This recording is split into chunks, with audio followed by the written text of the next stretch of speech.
Bapa di dalam surga, berkatilah kebaktian ini, sehingga setiap orang yang datang kepada Tuhan, ada yang berada di rumah, kiranya Tuhan menyertai dan memberkati masing-masing.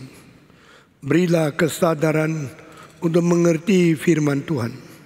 Berilah perasaan takut untuk berbakti kepada Tuhan, sehingga rohani kami boleh dipupuk dan dimajukan karena anugerah Tuhan. Dengar doa kami, berkati hamba-Mu yang hina ini, sehingga setiap kalimat yang diucapkan boleh menjadi berkat dan merubah hidup kami masing-masing. Dengar doa kami, berkatilah mereka yang sakit atau yang ada halangan apa sehingga tidak bisa mengikuti kebaktian ini. Kiranya anugerah-Mu tiba kepada setiap orang. Dengar doa kami dalam nama Yesus Kristus, penebus dan juru selamat kami yang hidup. Amin. Mari kita membaca Matius pasal 5 ayat 38 dan seterusnya. Matius pasal 5 ayat ke-38. Kamu telah mendengar firman, mata ganti mata dan gigi ganti gigi. Tetapi aku berkata kepadamu, janganlah kamu melawan orang yang berbuat jahat kepadamu, melainkan siapapun yang menampar pipi kananmu, berilah juga kepadanya pipi kirimu. Dan kepada orang yang hendak mengadukan engkau karena menginginkan bajumu, serahkanlah juga jubahmu. Dan siapapun yang memaksa engkau berjalan sejauh 1 mil, berjalanlah bersama dia sejauh 2 mil.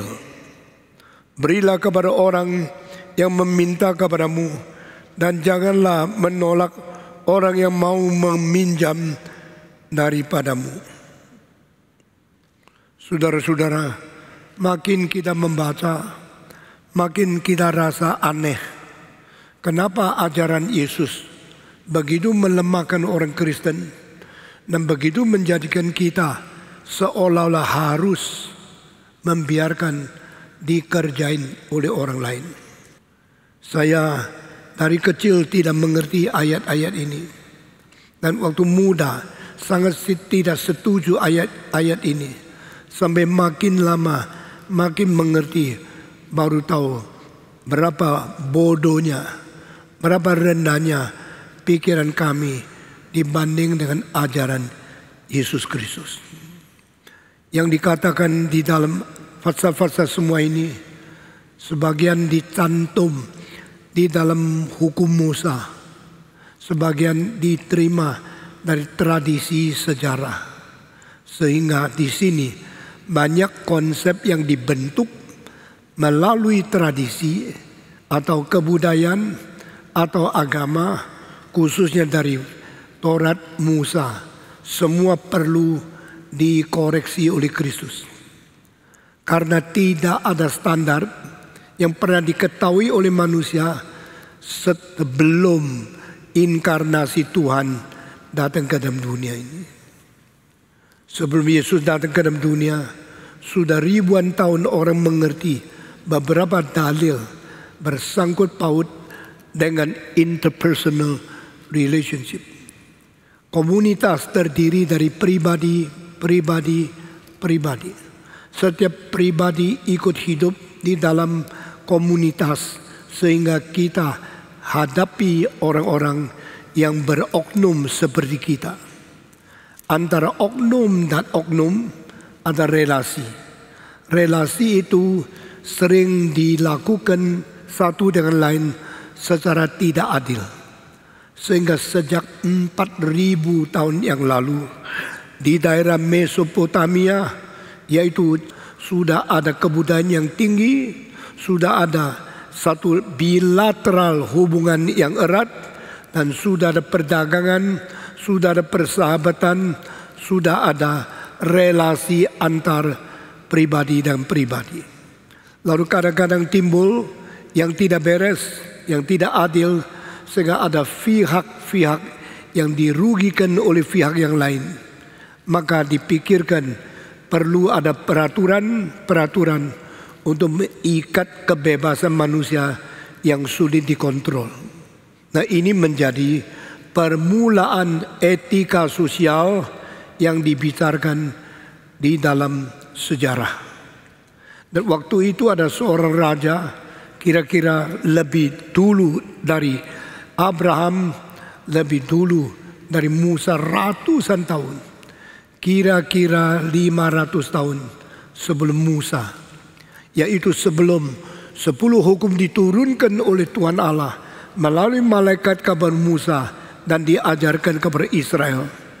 Maka sudah ada seorang raja di dalam kedua sungai Tigris dan Eufrates, yaitu Mesopotamia, yang namanya Raja Hammurabi. Dia mengumpulkan semua rakyatnya dan memberikan perintah kepada mereka. Harus bagaimana menjadi manusia, berdagang, bergaul, dan berrelasi di dalam masyarakat. Nah, surat-surat yang diajarkan, perintah-perintah yang dituturkan oleh Hammurabi ini akhirnya diukir ke atas batu-batu yang tingginya 210 cm, yaitu 2 meter lebih tinggi dari manusia. Batu hitam, dan ukir setiap kalimat yang penting bagaimana manusia harus berlaku dengan manusia. Nah, ini batunya yang sepanjang 2 meter lebih di sebelah kanan di sana. Dan sebelah kiri dari saya ini adalah 2 patung yang diukir. Satu adalah Raja Hammurabi yang berdiri. Satu adalah Dewa Matahari yang duduk. Dan Dewa Matahari sedang memberikan satu hukum yang penting untuk peradilan di masyarakat yang harus diajarkan oleh Hammurabi. Berarti Hammurabi tidak berani mengatakan ajarannya dari dia. Dia mengatakan ajarannya diberikan oleh Dewa Matahari supaya dia mengajar seluruh masyarakat jalankan perintah-perintah ini. Dan di dalam huruf-huruf yang diukir sampai sekarang seluruhnya masih lengkap. Ini merupakan batu paling penting di dalam sejarah manusia. Di dalam Tiongkok ada ukiran bukan kepada batu, kepada satu alat perunggu.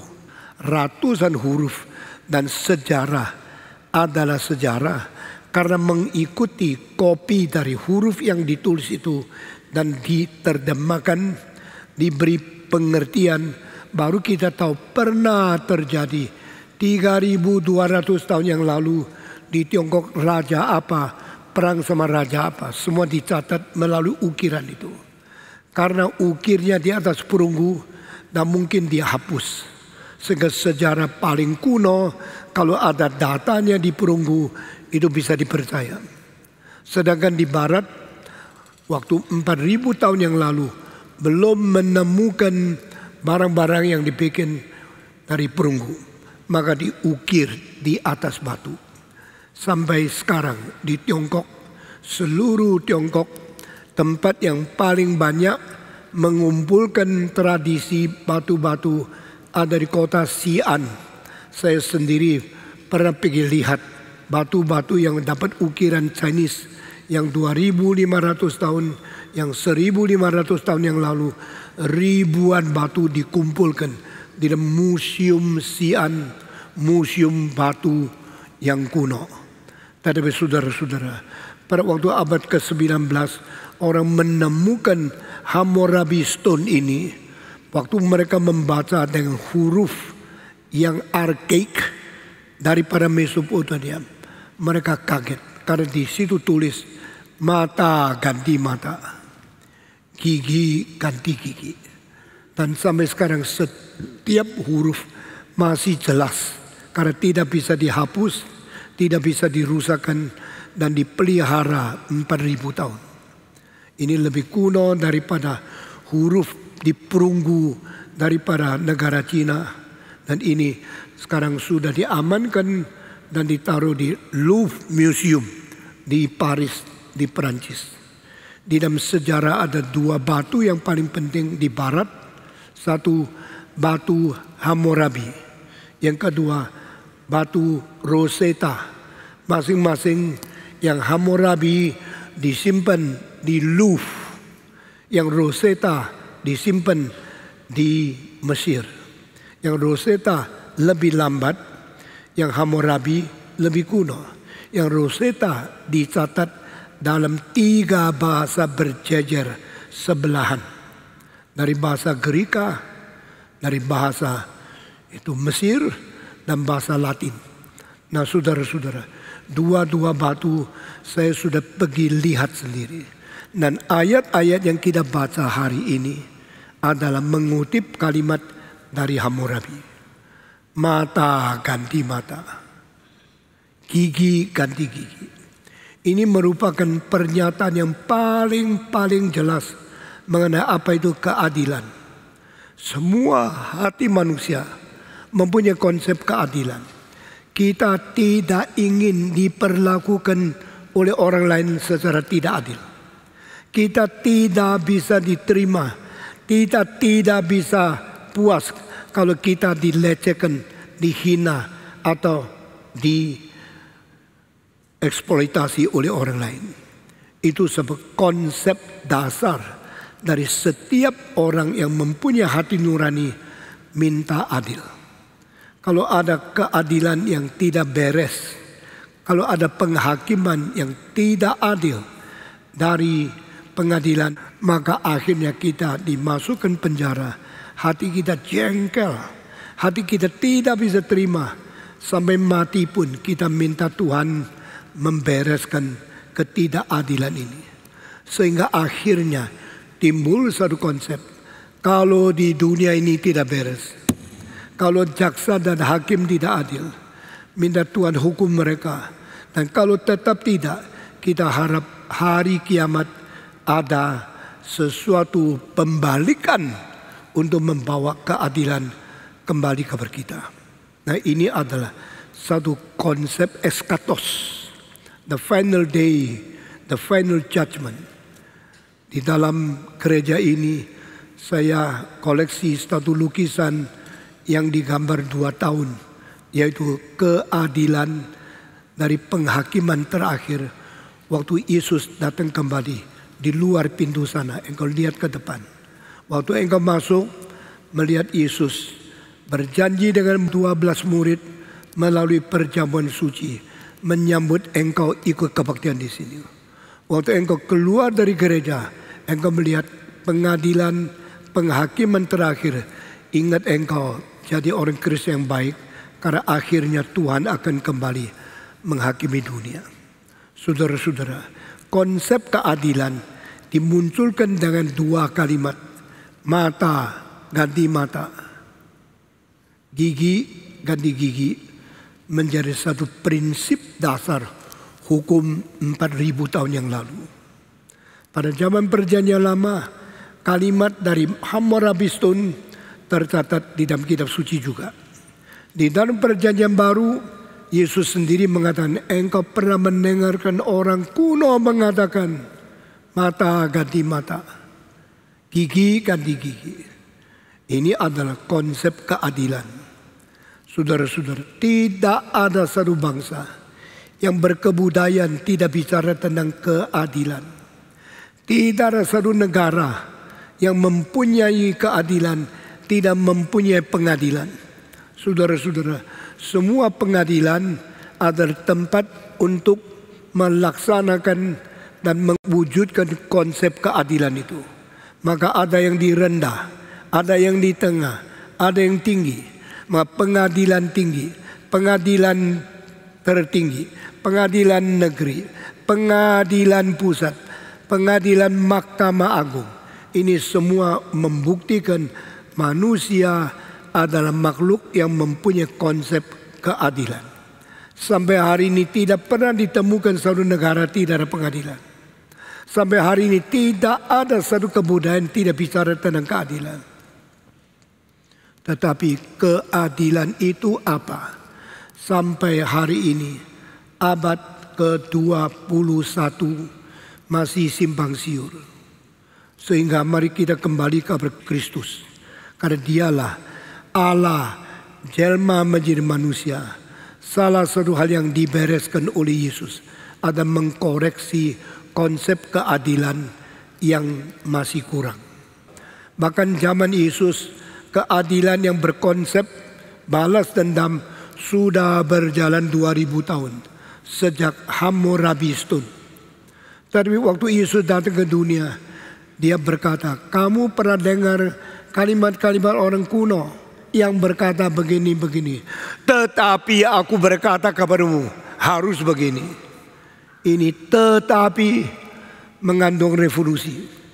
Tetapi mengandung koreksi. Sehingga siapakah dapat merubah konsep manusia? Merubah konsep manusia adalah tugas yang paling sulit di dalam education and civilization, always, as well as in culture.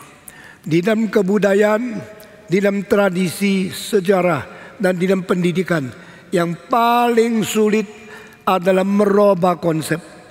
Konsep kalau sudah masuk menggigit di pikiran kita, kalau kita sudah percaya itu benar, kita mempunyai konfidensi mutlak dan kita tidak mau dirubah.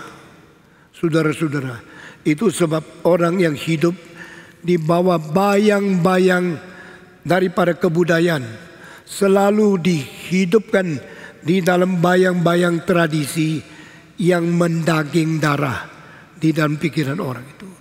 Itu sebab barang siapa bikin revolusi, dia harus mempunyai keberanian untuk mengkorbankan diri yang luar biasa.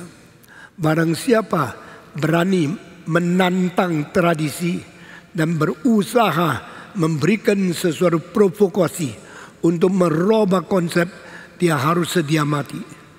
Mengapa Yesus dipaku di atas salib? Karena dia berzina? Tidak. Karena dia berjudi? Tidak. Karena dia berdosa? Tidak. Kenapa Yesus dipaku di atas kayu salib?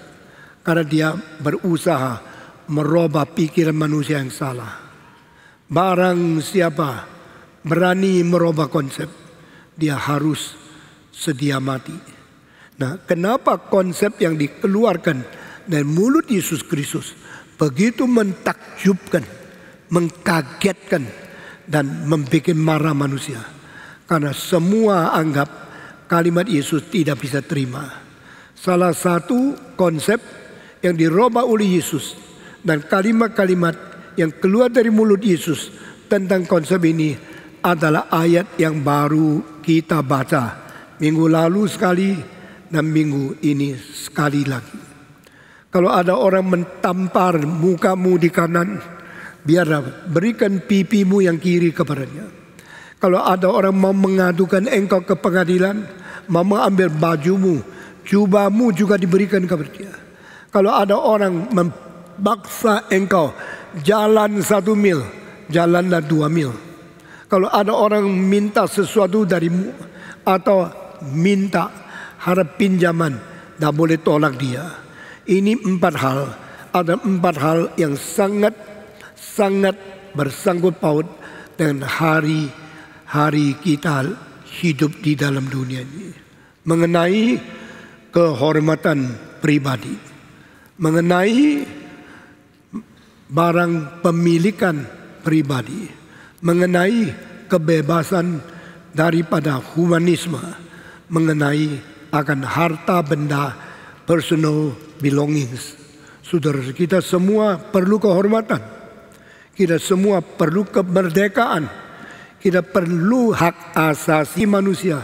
Kita perlu ada hukum untuk menjaga dan menjamin apa yang kita miliki jangan diambil orang. Ini adalah hal yang paling dasar di dalam disebut hak asasi manusia. Saudara-saudara, di dalam PBB, hak asasi manusia itu berpuluh-puluh butir. Saya membaca satu persatu. Manusia mempunyai hak hidup. Manusia mempunyai hak makan dan pakaian. Manusia mempunyai hak kebebasan berbicara. Manusia mempunyai hak untuk menerima pendidikan. Manusia mempunyai hak menikah. Manusia mempunyai hak untuk berkarya dan bekerja. Manusia mempunyai hak untuk memiliki sesuatu yang punya dia, tak boleh dirampas orang lain. Ini semua disebut the human right chapter in the United Nations. Saya mempelajari ini dan saya menganalisa dan saya mengambil kesimpulan. Hak manusia boleh mempunyai pakaian, mobil, rumah, piano, segala hal yang dimiliki oleh manusia. Ini diambil sebenarnya dari hukum ke-10 dari hukum Musa. Apa artinya? Kamu tidak boleh menginginkan istri orang lain. Kamu tidak boleh menginginkan sawah orang lain. Kamu tidak boleh menginginkan rumah orang lain. Kamu tidak boleh menginginkan hak-hak kepunyaan orang lain. Ini menjamin setiap orang diberikan kebebasan boleh mempunyai sesuatu yang tidak boleh diambil orang lain. Nah, saudara-saudara, di dalam social contract, buku yang paling penting 250 tahun yang lalu, yaitu menimbulkan peperangan di dalam hukum dan kemarahan di dalam masyarakat yang mengakibatkan yaitu revolusi Perancis. Di antara seluruh gerakan French Revolution, ini salah satu peristiwa paling besar di dalam sejarah modern selama 500 tahun terakhir. French Revolution dianggap menjadi induk atau menjadi inspirasi yang mengakibatkan revolusi seluruh dunia. Meskipun saya tidak terlalu setuju melalui cara melihat dari takhta Tuhan dan firman Alkitab, revolusi Perancis banyak kelemahannya. Tapi saudara-saudara, salah satu buku yang paling penting di dalam revolusi Perancis ini adalah ditulis oleh seorang bukan akademik, tapi seorang meluap di dalam jiwa dan emosinya. Namanya adalah Jacques Rousseau. Rousseau menulis satu buku namanya Social Contract, maksudnya janji masyarakat. Di dalam buku janji masyarakat dimulai dengan kalimat setiap orang dilahirkan secara sama rata, sama telanjang, sama tidak ada pakaian, sama sebagai manusia. Begitu hari dia lahir, dia sudah mempunyai hak asasi manusia yang tidak boleh diganggu gugat. Every baby, every single man born with the freedom. Orang hitam sama, orang putih sama, orang kerajaan sama, anak pengemis sama. Semua anak dilahirkan secara rata, telanjang, rata, tetapi manusia yang mempunyai kehormatan. I am a man, I am a woman, I am a girl, I am a baby, I am a human being. Bagian kedua, tetapi terbukti di dalam masyarakat tidak ada kerataan, tidak ada keadilan. Ada orang lahir tidak lama kemudian menjadi konglomerat karena dilahir dalam keluarga orang kaya. Ada orang dilahir menjadi pengemis karena papanya adalah seorang yang proletariat, tidak ada kepunyaan uang apapun. Ada orang sesudah besar diikat, dijadikan budak seumur hidup, tidak ada kebebasan. Ada orang dilahirkan di dalam keluarga brutal, akhirnya menjadi orang kurang ajar, kemana-mana mengacau, mencuri, merampok, menindas, membuat kerusuhan di masyarakat. Lalu buku itu panjang lebar. Saya hari ini tidak mengajar filsafat, tapi saya ambil kesimpulan dari buku itu yang membuat seluruh dunia bangun sadar dunia harus dirubah. Bagian terakhir dari buku itu mengatakan, kecuali atas kerelaan orang yang sungguh-sungguh mau tunduk kepada sesuatu pembatasan, sesuatu limitation. Tidak ada satu orang berhak menindas orang lain dengan memaksakan kehendaknya atas pribadi yang kedua. Wah, ini buku menjadi salah satu buku yang pengaruh terbesar di dalam sejarah manusia, yang saya kira tidak kalah sama Komunis Manifesto. Hari ini saya tidak jelas satu persatu. Saudara mestinya baca buku. Jangan menjadi orang malas. Karena di dalam dunia ini bukan hanya hidup sewenang-wenang, itu menjadi tujuan kita. Tapi kita harus hidup mengerti semua kebenaran. Lalu bawa ke bawah kitab suci. Biar firman Tuhan yang menjelaskan kepada kita. Mengapa Allah lebih tinggi daripada kebudayaan manusia. Saudara, John Jacques Rousseau, penulis dari buku ini, Social Contract, akhirnya mengkobarkan api revolusi yang merubah sejarah manusia. Sehingga ada negara yang disebut Perancis modern seperti ini. Lalu Perancis mempengaruhi Inggris, mempengaruhi akan Amerika, mempengaruhi Indonesia, mempengaruhi India, mempengaruhi akan Rusia. Seluruh dunia semua yang revolusi dianggap dapat inspirasi dari Perancis. Dan Perancis dapat inspirasi dari buku ini. Dan buku ini diinspirasikan oleh Jean Jacques Rousseau. Saudara-saudara, kenapa dunia banyak perbedaan? Mengapa kamu 1 tahun dapatnya miliaran? Kenapa supirmu 1 bulan cuma 3 juta? Yang menentukan siapa? Tuhan? Tidak. Yang membedakan ini siapa? Pemerintah? Tidak. Yang bikin kamu kaya, dilindungi oleh siapa? Hukum. Yang bikin orang miskin akan ditolong oleh siapa? Tidak ada. Jadi akhirnya dunia menjadi begini karena apa? Ada sistem masyarakat yang tidak beres. Perlu dirombak. Perlu dirubah. Dan itu harus melalui revolusi. Dan revolusi itu harus ada tujuan, yaitu membahagiakan seluruh umat manusia. Bukan hanya membahagiakan orang kaya. Bukan hanya membahagiakan orang yang miskin. Tapi rata melihat seluruh dunia. Nah, ini adalah sosialisme. Akhirnya dirombak menjadi komunisme. Akhirnya paksa. Bukan rata. Bukan rela. Tapi paksa. Itu sebab saudara-saudara di dalam komunisme. Semua orang disuruh kerja berat. Tetapi yang menentukan nasibnya pemerintah. Pemerintah mempunyai hak begitu tinggi. Akhirnya sekali lagi hak asasi manusia ditindas-tindas, dilecehkan oleh komunisme, menjadi semacam ketidakadilan versi lain lagi. Itu sebab waktu Karl Marx mengatakan negara yang paling cepat menjadi komunisme hanya 2, satu Perancis, satu Inggris.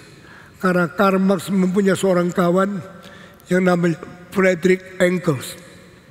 Engels menulis buku membongkar kejahatan, ketidakadilan di dalam masyarakat.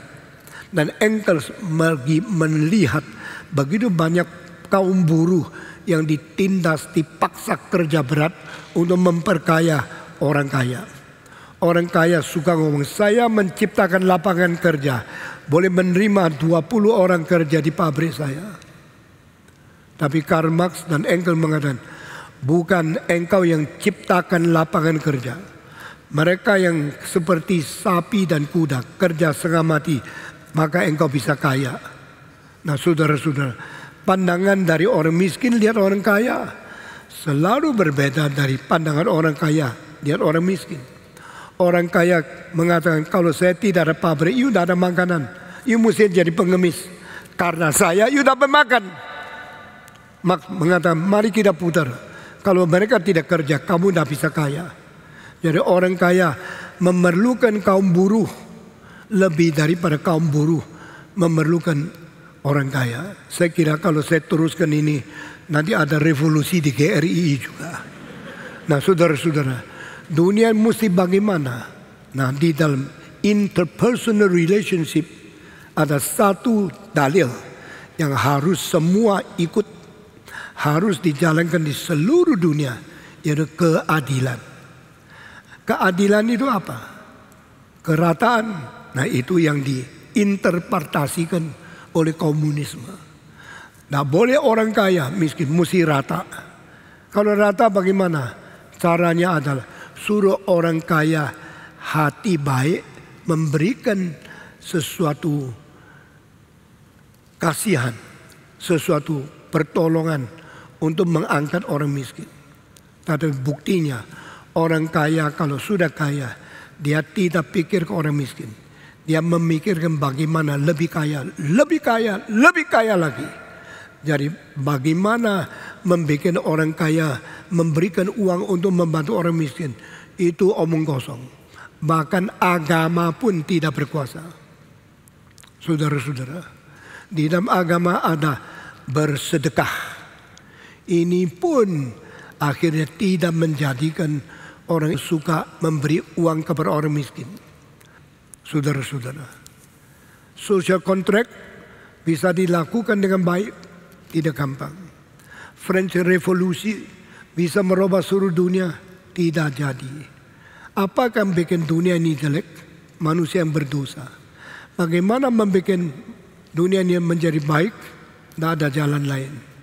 Yesus Kristus memberikan kalimat-kalimat yang tak pernah dikatakan oleh orang lain. Yesus memberikan kalimat-kalimat yang melampaui semua agama, semua kebudayaan, semua pendidikan, dan semua filsafat. Saya sering berkata, kalau Anda baca kitab suci tidak menemukan keunikan kekristenan di dalam ajaran yang melampaui semua agama yang lain, engkau sia-sia menjadi orang Kristen di dalam GRI. Tapi kalau engkau sudah menemukan, engkau mesti belajar bagaimana menjalankan. Nah inilah kesulitan kita di dalam gereja ini. Saya bukan seorang pendeta yang cari makan. Saya bukan seorang pendeta yang perlu uangmu baru bisa hidup. Saudara-saudara, saya berapa kali mau dinaikkan gaji, saya tolak. Dan gaji Stephen Tong tidak ditetapkan oleh Stephen Tong sendiri. Karena pendeta di sini ada tim yang menilai kebutuhan berapa, anak berapa, dia harus dikasih kehormatan, honor berapa. Yang menetapkan itu bukan pendeta, tetapi yang diangkat oleh pendeta. Berarti pendeta termasuk Stephen Tong mengangkat orang-orang untuk menguasai saya, untuk membatas saya, sehingga saya tidak sewenang-wenang. Itu sebab maka gereja ini sangat diberkati oleh Tuhan. Nah saudara-saudara, saya teruskan. Yesus Kristus adalah orang yang nothing demanded from the world and He give everything to this world. Yesus tidak tuntut apapun dari dunia. Richard Pratt mengatakan, Jesus is the only one holds nothing for himself in his whole life. Dia tidak mempertahankan sesuatu untuk dimiliki oleh dia seumur hidup. And he give everything he have to us. Dia memberikan yang ada kepada kita seumur hidup. Yesus tidak menerima, tidak tuntut, tidak merampas, tidak memiliki apapun dari dunia. Tapi dia memberikan segala sesuatu kepada dunia ini.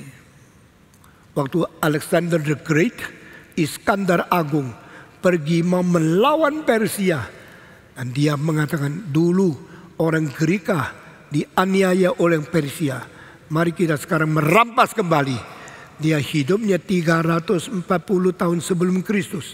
Dia tidak mengerti ajaran Yesus. Cintailah musuhmu. Pokoknya hancur ke musuhmu. Karena mereka dulu merampas, mereka dulu menganiaya kita. Lalu dia pergi dengan kuda dan tentara yang sangat sedikit. Lalu orang bicara sama dia, kamu berani melawan Persia?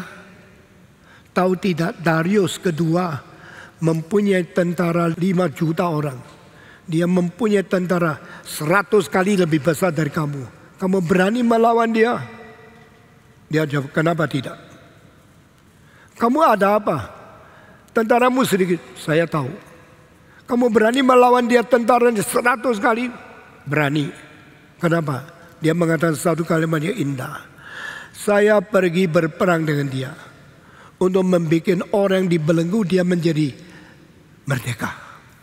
I go to set those soldiers under him free. Tapi dia berperang untuk menciptakan budak. Saya perang untuk membebaskan budak. Pasti saya menang. Oh, ini satu kalimat yang paling agung di dalam sejarah. Iskandar yang agung ini adalah murid daripada Aristoteles. Dan pengajaran filosofi ini mempengaruhi dia. Dia punya konsep lain sekali. Lalu dia kalau sudah perang, menang. Raja yang lain mati. Semua emas, perak, harta, benda, mutiara, semua berlian diambil oleh dia. Dia tidak untuk sendiri. Dia bagi kepada jenderal di bawahnya. Ini ambil. Semua bagi, dia sendiri tidak ada. Ini Iskandar Agung. Bagi saya Iskandar Agung di dalam hal ini orang yang paling besar di dalam sejarah. Tapi dia membunuh orang. Yesus tidak. Maka Yesus lebih besar dari dia. Satu kali ditanya, you sudah perang setengah mati, begitu capek menjelajah jalan sampai ribuan kilometer, setelah membunuh raja lain, setelah mengalahkan mereka, setelah merampas begitu banyak barang, kenapa kamu sendiri tidak ambil? You give everything to others. What do you leave for yourself? Engkau telah memberikan semua yang ditawan, yang dirampas dari musuhmu. Engkau kasih semua kepada orang lain. Apa yang kau sedia atau kau sisakan untuk dirimu? Dia ketawa. Dia mengatakan, I leave nothing for myself, but I leave one thing. You don't see. Aku tidak mensisakan apapun untuk saya. Sudah dibagikan kepada semua tentara, semua jenderal. Aku sendiri tidak ambil satu peser pun. Lalu kamu mau apa? Kamu dapat apa? Kerja berat, perang mati-matian, tidak ada upah untuk dirimu.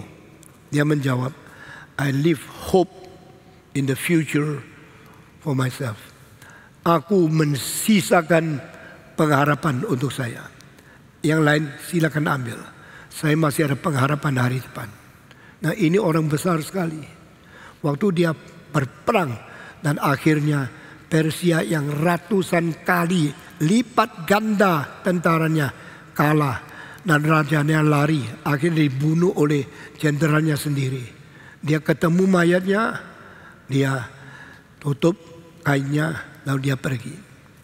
Sudah dia pergi masuk istana, dia kaget. Istana Persia 500 kali lebih besar dari istana dia di Macedonia. Begitu agung. Sampai sekarang saudara masih bisa menemukan pilar daripada istananya. 18 meter tingginya. Kira-kira 6 susun rumah sekarang. Hotel Indonesia 1 susun 3 meter. Itu pilar daripada Persepolis. Istana daripada Darius kedua. Itu 18 meter. Masih ada. Atapnya sudah roboh, seluruh sudah rusak. Tapi kolom yang dibikin dari marmer yang 18 meter masih ada. Waktu dia lihat dia kaget. Saya kecil, kok berani melawan raja begitu besar? Tapi rajanya mati. Dia masuk ke istana. Ketemu nyonya, ratunya, anaknya, perempuan cantik sekali namanya Roxan. Lalu ada lagi anak lakinya. Beberapa yang ditinggal oleh kaisarnya. Kaisarnya sudah mati. Sekarang mereka semua lutut di hadapan dia. Tolong jangan perkosa saya. Ratu, sudah mati suaminya, takut diperkosa oleh musuhnya yang menjadi raja besar Iskandar Agung. Anak perempuannya datang, tolong jangan perkosa saya. Iskandar suruh bangun dan berkata, aku tidak akan memperkosa kalian. Aku akan memperlakukan kalian sama seperti suamimu memperlakukan kamu, sebagai nyonya kaisar, sebagai anak raja. Tetap hidup seperti dulu di istana. Mereka berterima kasih luar biasa. Nangis-nangis. Sampai doa sama dewa mereka. Tuhan, berkatilah Iskandar. Mereka mendoakan dia. Karena dia punya cinta kasih. Membuat mereka lumer hatinya. Saudara, di dalam barat, dari Hannibal, Julius Caesar, Octavianus, sampai semua orang sampai sekarang. Tak ada orang seperti Iskandar. Dan Iskandar tak pernah perang kalah. Di dalam hidupnya umur 20, papanya dibunuh oleh musuhnya. Dan musuh itu kawannya Iskandar. Dan Iskandar dipaksa menjadi penerus daripada Philip kedua. Dia berperang selama 12 tahun. Umur 32 dia mati. Dari umur 20 sampai umur 32. Tak pernah kalah di dalam peperangan satu kali pun. Saya sangat kagum orang ini. Tapi orang ini akhirnya dia harus selesaikan hidupnya karena sakit sesuatu penyakit disentri sehingga dia mati umur 32. Saudara-saudara, dia mempunyai kebencian, dia punya dosa-dosa dan dia mempunyai balas dendam. Itu namanya keadilan. Saudara-saudara, dia kemana-mana saja. Setelah kalahkan kota-kota, jadikan kota namanya Alexander. Kota Alexander. Sampai sekarang di Mesir masih ada satu kota besar. Namanya kota Alexander. Karena dia yang mentaklukkan di situ. Saya tidak bicara sejarah lagi. Kita masuk ke dalam khotbah hari ini. Waktu Yesus Kristus mengkoreksi konsep yang salah antara interpersonal relationship. Dia membicara 4 hal.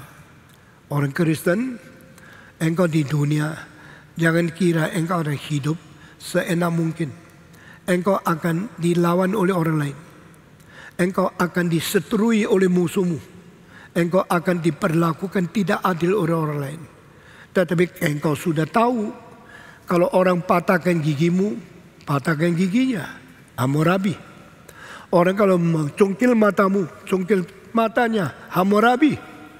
Mata ganti mata. Gigi ganti gigi. Tapi Yesus berkata, saya berkata kepadamu, jangan melawan mereka yang benci kepadamu. Jangan menghadapi musuhmu dengan kebencian. Nah, kalau orang mau mencungkil matamu bagaimana? Biar cungkil. Kalau mau mempatahkan gigimu, biar patahkan. Yesus mengatakan, kalau orang tampar mukamu sebelah kanan, biar kirimu juga ditampar. Siapa mau? Siapa mengerti ini? Antara saudara, siapa yang terima? Kalau saya pukul kamu, yang patong masih sebelah, ayo teruskan. Mau Anda? Ini etika gila ini. Ini etika budak. Menurut seorang namanya Nietzsche. Setelah membaca gini, dia mengatakan, etika orang Kristen adalah etika budak. Ditampar, beri pipi yang kedua. Diadili dan dituduh mau ambil bajumu di dalam, jubah luar, kasihkan dia juga.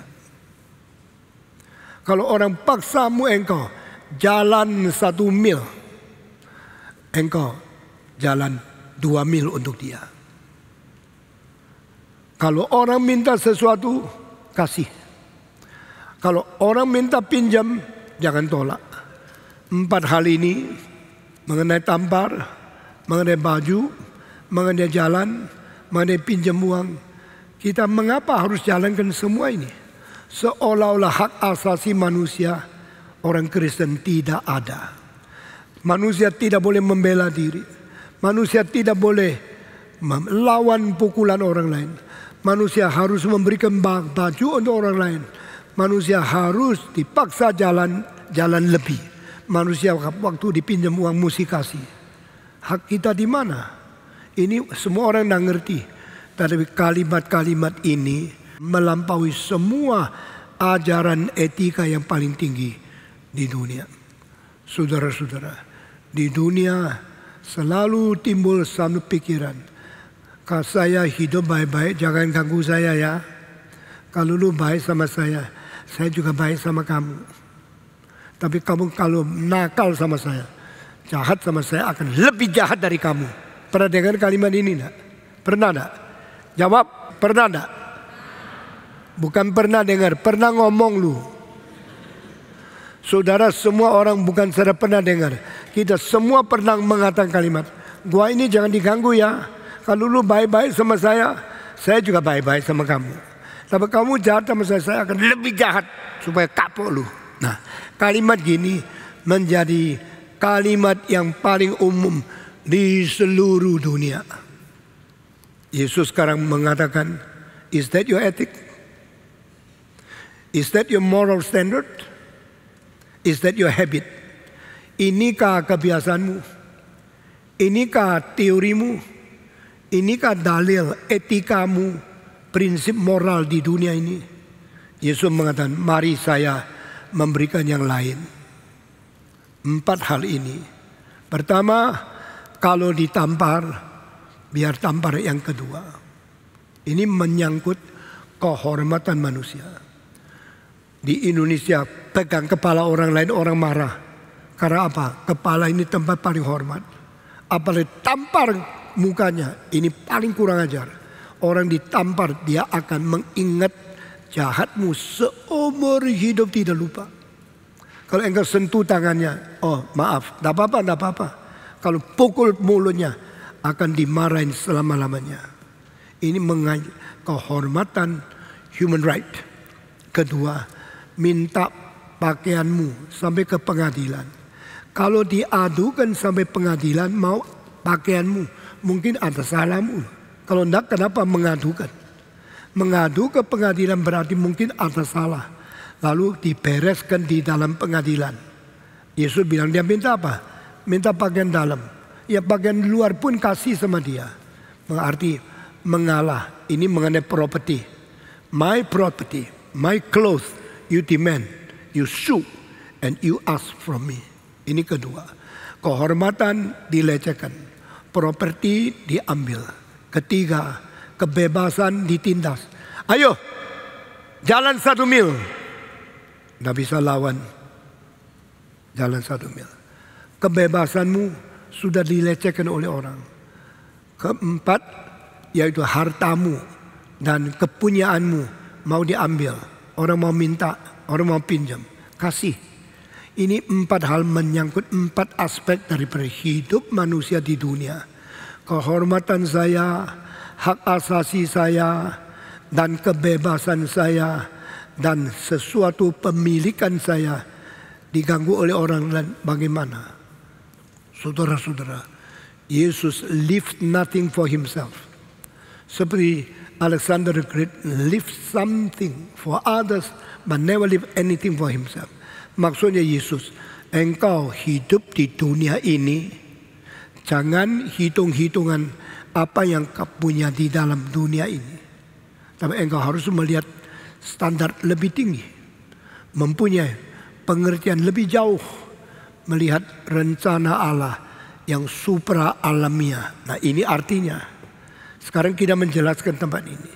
Tadi saya bicarakan setiap agama, setiap kultur, setiap kebudayaan dan filsafat ada standar moralnya sendiri.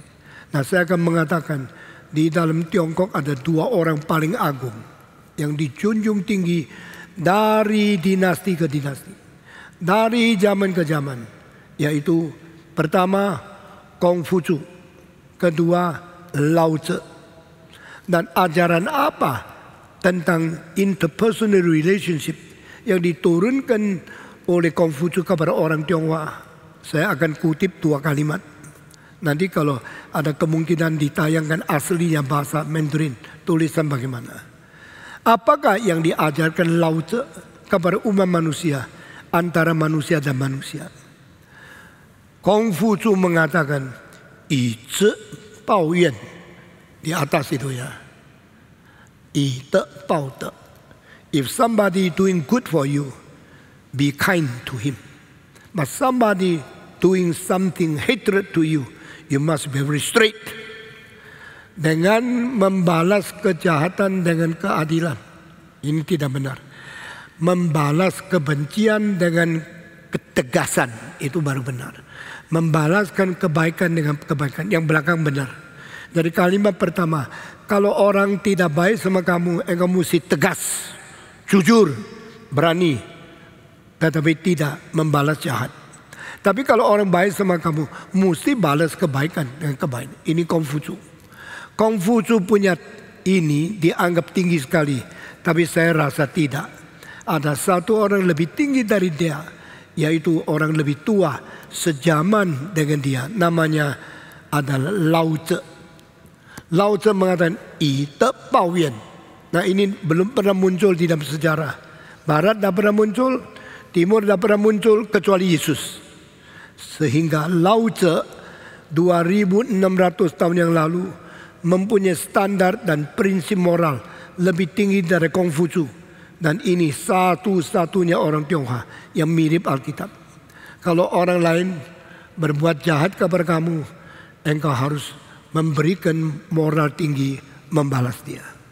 Nah, saudara-saudara, di dalam dunia ini banyak orang saleh, banyak orang suci, sages, the holy man, yang dijunjung tinggi oleh semua agama, yang dijunjung tinggi oleh semua kebudayaan. Tapi Yesus mengatakan kalimat di sini melampaui semua ajaran dari Socrates, Aristotle, Plato, Confucius. Saudara-saudara, agama-agama tidak ada lebih tinggi daripada Lao Tzu, dan Yesus lebih tinggi dari dia. Kalau orang pukul mukamu sebelah kanan, berilah pipi sebelah kiri kepada dia. Engkau bilang gila ya, saya orang gendeng baru mau.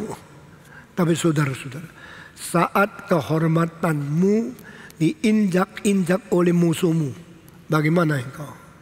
Kalau orang jahat, engkau juga jahat. Engkau sederajat moral sama dia. Ingat ya, kalau orang maki, engkau maki kembali. Sama makinya, engkau bilang, nah ini namanya adil. Itu namanya you setaraf rendahnya moral dia. Kalau orang benci saya juga benci dia. Berarti saya menurunkan diri saya menjadi orang sama seperti dia. Do not treat others as what they treat you. Because when you treat the same level with them, you are lowering down your level. You are making yourself same with them. Kalau engkau adalah orang Kristen yang lebih tinggi moralnya, jangan membalas orang lain sesuai dengan apa yang mereka lakukan kepadamu. Karena itu menurunkan diri. Saudara-saudara, Yesus pernahkah memperlakukan yang sama kepada orang lain? Orang pukul Yesus, Yesus pukul kembali. Never. Tapi Yesus mengatakan, kalau saya salah, kasih tahu saya salah di mana. Kalau saya tidak salah, mengapa pukul aku? Di dalam kasus pertama, pukul pipi kanan, kasih pukul pipi kiri. Ini berarti engkau mempunyai kebajikan yang begitu bertahan sampai dia akhirnya kalah. Diadu dengan engkau. Dia pukul, engkau silakan lagi. Dan engkau tetap tahan. Orang kalau tidak agung jiwanya, tak mungkin tahan dilecehkan oleh orang lain. Orang kalau rohaninya kurang kuat, sedikit saja juga marah. Tetapi orang yang rohaninya kuat, bagaimana dirangsang, dia tetap tidak marah. Dia tetap mempunyai kekuatan untuk melangsungkan rohaninya sendiri. Saudara, orang-orang seperti ini semua meniru dan dipengaruhi hanya oleh Yesus Kristus. Saudara semua pernah mendengar cerita dari Mahatma Gandhi, orang Hindu, satu-satunya paling besar di antara semua orang Hindu di dalam seluruh sejarah umat manusia. Dia belajar dari Yesus. Dia dengar khotbah kalimat dari Yesus, Matius 5, 6, 7. Maka dia mempunyai kekuatan ini. Yesus sendiri waktu dipukul, dia mengatakan, silakan pukul lagi. Tidak loh. Jadi kalimat ini tidak boleh diartikan secara letterlock. When you interpret these two sentences, kalau orang pukul kananmu, serahkan kirimu untuk dipukul lagi. Jangan dijelaskan supaya kita ikut harafiah ini. Ini harus diikuti melalui bagaimana Yesus. Waktu Yesus dipukul, dia tidak minta dipukul lagi. Berarti jangan jelaskan secara hurufiah. Tetapi Yesus waktu disangkal oleh Petrus, dia tidak marah. Petrus, kenapa menyangkal aku? Dia diam-diam satu kali. Lalu Petrus dah sadar. Waktu ditanya, kamu sekelompok sama Yesus? Oh tidak, saya tidak kenal dia. Masa tidak kenal? Aku tadi melihat engkau bergaul dengan Yesus. Saya sumpah, saya tidak kenal. Kita sudah berkhotbah, jangan sumpah. Kenapa jangan sumpah? Satu mulut, dua mata, dua kuping. Tuhan menciptakan kita dua telinga supaya kita boleh mendengar yang benar mana, yang salah mana. Tuhan menciptakan kita dua mata supaya kita boleh lihat yang benar dan yang salah. Kita sudah melihat semua ini waktu bersaksi. Jangan dua sumber, satu saja. Yang benar, benar. Yang salah, salah. Banyak ngomong dari si jahat, yaitu iblis. Maka waktu Yesus disangkali oleh Petrus, dia diam-diam. Kedua kali, bukan, saya tidak kenal. Yesus tetap diam-diam. Pada kali ketiga, sumpah aku tidak kenal Yesus. Sesudah itu ayam mulai bunyi, kokoki. Untuk ayam bunyi dua kali, wah cilaka.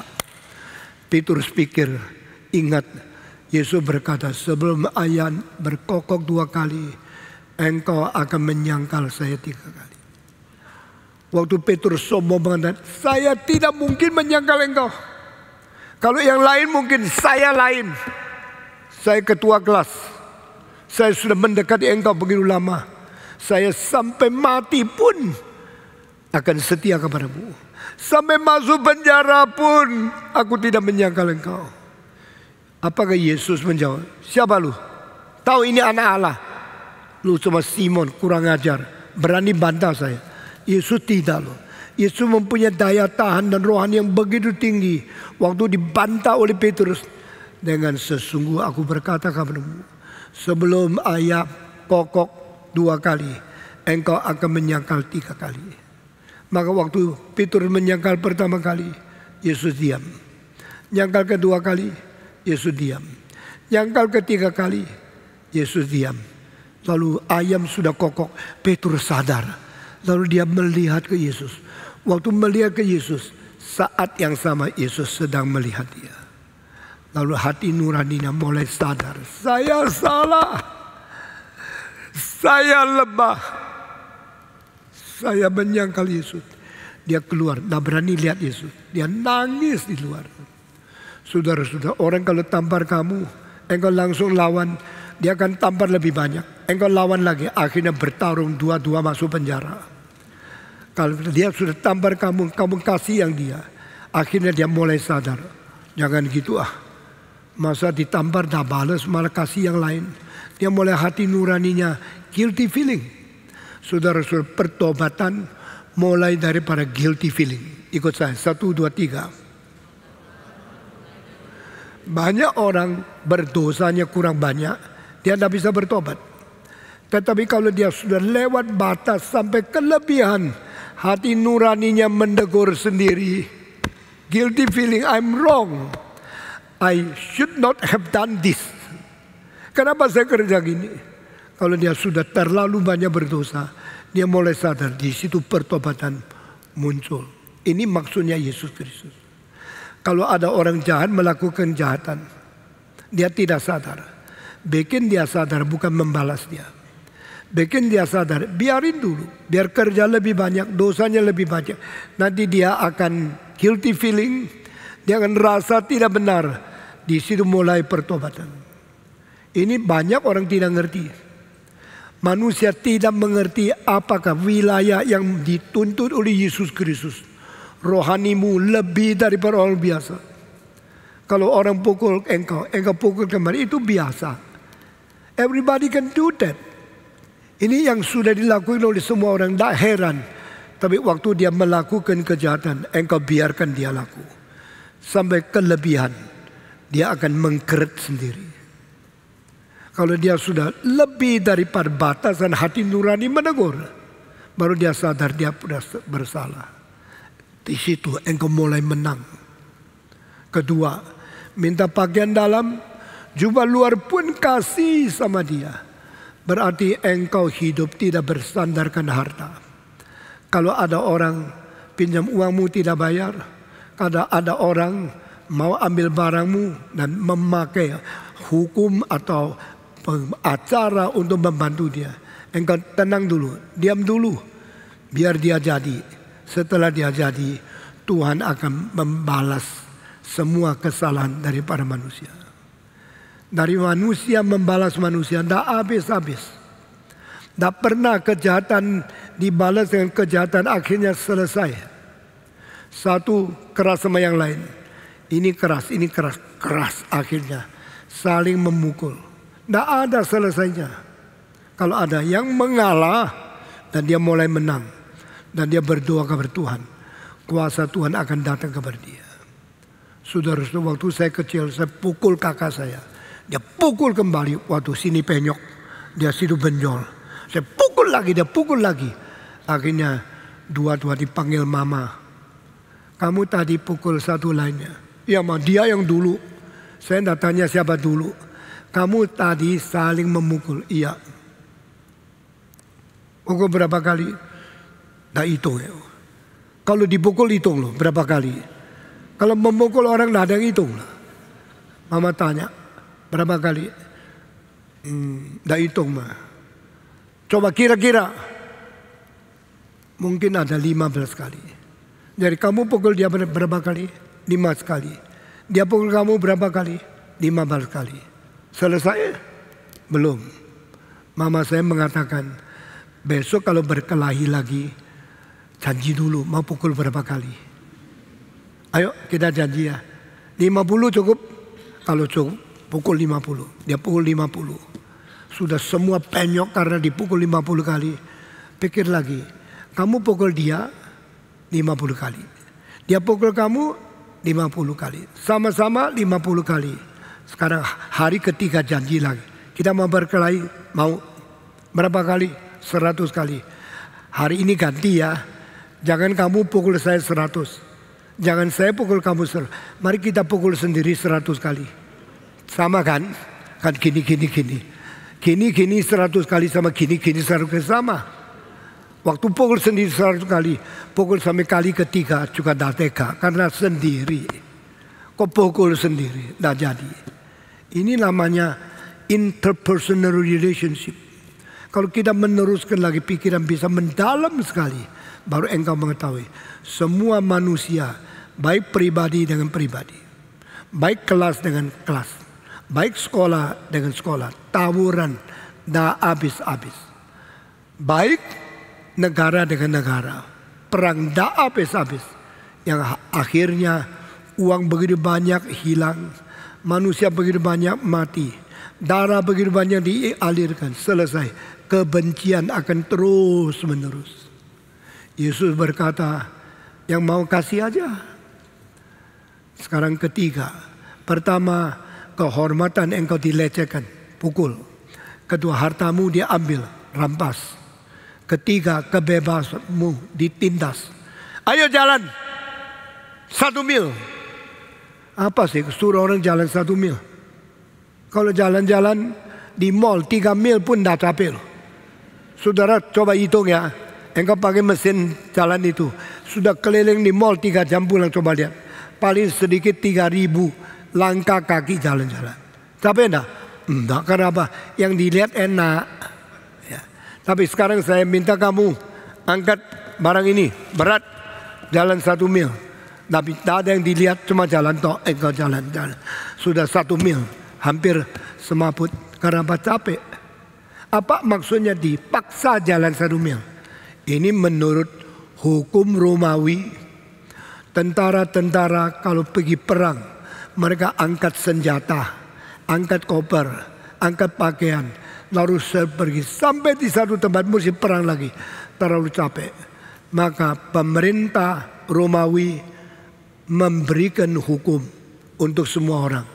Kalau tentara minta kamu tolong ambilkan senjataku, bantu saya jalan 1 mil, tidak boleh tolak. Nah saudara dengar ya, ini kalimat yang penting sekali. Ini hukum, ini peraturan pemerintah, harus menolong tentara-tentara yang angkat berat. Tetapi hukum itu ditulis setelah 1 mil harus berhenti. Serahkan yang berat kepada tentara, dia tidak berhak untuk memaksa engkau lagi. Oh, inilah yang dikatakan Yesus Kristus. Orang Kristen di dalam kerajaan Romawi ada tentara yang galak, bawa senjata yang berat. Waktu dia sudah capek sekali, "Hei, Stephen Tong, sini. Engkau berada di provinsi Yudea. Provinsi Yudea di bawah kerajaan Romawi. Menurut hukum Roma, setiap anggota daripada orang Yudea di kerajaan Romawi harus membantu militer yang bawa barang berat. 1 mil. Sekarang ambil." Saya dipaksa, saya ambil. Saya tidak boleh tolak karena itu hukum. Siapa yang tolak akan dibawa ke pengadilan. Dan beratnya saya bagaimanapun tidak bisa tolak karena ini hukum. Lalu saya tolak. Akhirnya saya jalan sama dia. Waktu jalan 1 mil itu, saya banyak yang berat. Dia enak-enak. Karena apa? Dia tadi sudah bawa berapa kilometer, tidak ada orang bantu. Sekarang sudah capek, suruh lu bantu. Mesti ikut. Karena ini pemerintah punya peraturan. Oke, pemerintah punya peraturan. Tidak bisa lawan. Terpaksa saya membantu dia. Tapi sambil jalan sambil hitung. Masih berapa lama ya? Itu dulu di jalan itu setiap kilometer ada batunya. Batu 17, batu 18. Seperti engkau ke Bandung, tengah jalan ada kan? Batu berapa batu? Di Jakarta juga ada. Setelah ganti batu, engkau bilang, "Maaf ya, sudah 1 mil. Sekarang serahkan ini yang berkah pada engkau. Bye-bye." Engkau pergi, engkau bebas, engkau senang. Dia tidak boleh lawan. Karena itu hukum. Itu pemerintah. Itu dibatas oleh pemerintah Romawi. Semua mesti jalan. Nah ini artinya. Yesus bilang kalau ada orang paksa kamu jalan 1 mil. Engkau sudah 1 mil bicara sama dia. Engkau capek ya? Ya capek, saya sudah jalan 10 mil tadi. Terima kasih ya, you bantu 1 mil. Kalau mau bicara terima kasih masih baik loh. Karena ini hukum kok. Kalau tidak terima kasih juga tidak apa-apa. Coba ambil kembali, dia angkat. Bye-bye, kamu pulang. Tapi engkau mengatakan, saya lihat engkau terlalu capek. Bolehkah saya bantu lagi 1 mil? Hah? Engkau mau bantu 1 mil lagi? Kenapa? Tidak boleh loh. Saya nanti yang dihukum. Tidak, kerelaan saya. Mana bisa kau dihukum? Tadi itu saya dipaksa. Sekarang saya rela. Nah ini etika. Etika Kristen adalah etika aktif. Tadinya dipaksa itu pasif. Tetapi karena cinta Tuhan di dalam hatimu, engkau mau menolong orang lain. Meskipun musuhmu, engkau kasihan sama dia. Kalau orang bisa mengasihi musuh, itulah etika kemenangan. Kalau orang bisa memberikan pertolongan kepada mereka yang perlu, meskipun tidak perlu engkau tolong, tapi engkau masih mau tolong, itu kemenangan rohanimu. Ini ajaran Yesus lebih tinggi dari siapapun. Lalu coba tanya, mil pertama berjalan, engkau sungguh-sungguh, dia merajalela. Harus engkau bantu saya. Dia sombong. Nggak ngomong. Nggak ada yang ngomongin. Saya karena hukum pemerintah, saya harus jalankan. Saya benci sama kamu. Tapi orang Kristen tidak. Waktu orang Kristen mengangkat barang yang berat itu, dia rela, guyonan, tertawa, cerita. Orang itu rasa enak. Sudah enak, nah sekarang sudah selesai. Ini batu ke-18, mari kembali ke bersama. Oh enggak, saya rasa saya mengasihi kamu. Kamu masih jalan berapa? Masih 30 km. Waktu kalau begini, saya kasih 1 kilometer lagi lah. Saya bantu lagi. Kenapa? Dia mulai sekarang bukan tuan majikanmu lah. Dia menjadi kawanmu. Benar you mau bantu? Iya. Tak usah lah. Tak apa-apa lah. Saya nanti dihukum. Bukan salahmu. Atas kerelaanku. Mas saya 1 kilometer lagi ya. Oh iya, tapi sungkan saya. Dia sekarang tidak lagi menjadi majikanmu. Tidak lagi marah-marah kamu. Dia menjadi orang yang turun derajatnya. Menjadi kawanmu. You are my good friend. I thank you so much. Because your willingness. You are free. But you want to bear my burden. Lalu dia mulai ngomong. Sampai akhirnya menjadi kawan baik. Sebelum 2 mil setelah saya dia tanya, kenapa ya? Kenapa engkau mau begini? Karena saya orang Kristen. Loh, apa bedanya? Sama-sama anggap berat. Orang Kristen membantu orang lain secara rela. Kalau orang lain membantu secara paksa. Kenapa paksa? Karena hukum. Hukum pemerintah. Engkau karena cinta. Cinta kasih Kristus mendorong hatiku. Wah, waktu itu engkau menginjili dia. Gampang sekali menjadikan dia orang Kristen. Mengapa orang Romawi ada yang percaya Tuhan? Waktu Yesus dipaku di atas salib, seorang centurion, seorang Romawi tentara berkata, ini sungguh-sungguh anak Allah. Di atas Golgota hanya satu orang mengaku Yesus anak Allah. Bukan perampok, tetapi orang tentara Romawi. Saya bersyukur kepada Tuhan, Alkitab mencatat semua yang paling indah. Yang mengatakan engkau adalah raja dari kerajaan Allah yang akan datang. Itu perampok. Orang yang mengatakan engkau adalah anak Allah yang hidup. Itu tentara Romawi. Di mana Petrus? Petrus tidak ada di Golgota. Di mana Yohanes? Yohanes tidak bicara satu kalimat. Pada waktu Jesus is Christ, is the King of the kingdom of God. Jesus is the Son of God in the highest. Ini semua melalui orang paling berdosa. Perampok mengaku Yesus adalah raja kerajaan Allah. Tentara Romawi mengakui Yesus adalah anak Allah. Ini semua memberikan inspirasi kepada kita. How can we be a Christian to glorify our God? Jangan pakai standar moral orang lain. Mereka saling hantam, baku, pukul. Kita tidak. Kalau you mau pukul silakan. Biar engkau kerja. Nakalmu, dosamu lebih banyak sampai engkau guilty feeling. Biar engkau minta sesuatu, saya kasih lebih banyak. Engkau tahu kemurahan hati saya. Engkau paksa saya jalan 1 mil, saya jalan 2 mil. Akhirnya menggerakkan hatimu. Menghancurkan hati orang keras. Dan keempat, kepunyaanmu. Your belongings. Bolehkah saya minta uang? Kasih. Bolehkah saya pinjam uang? Pinjamkan, jangan tolak. Ini berarti engkau merubah etika tadi, etika pasif menjadi etika aktif. Tadi dari paksa menjadi rela. Daripada dikalahkan karena hukum terlalu berat, menjadi mengalahkan hukum melampaui semua peraturan. Dengan demikian mulialah Bapamu di surga melalui engkau yang mempunyai etika yang tinggi. Nah, ini ayat-ayat yang pertama kali saya jelaskan dari mimbar ini selama 31 tahun. Saudara-saudara, indahkah Kristen?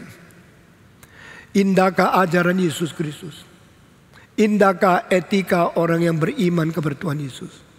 Mari kita mengasihi kita sendiri. Mari kita mengindahkan iman kita di dalam Yesus Kristus. Mari kita menjadi anak Tuhan yang baik. Mari kita berdoa. Semua tunduk kepala berdoa. Bapa di dalam surga, bersyukurlah, berterima kasihlah, dan memuliakan namamu pada pagi ini. Karena ajaran yang indah, yang begitu ajaib, sudah Tuhan berikan kepada kami.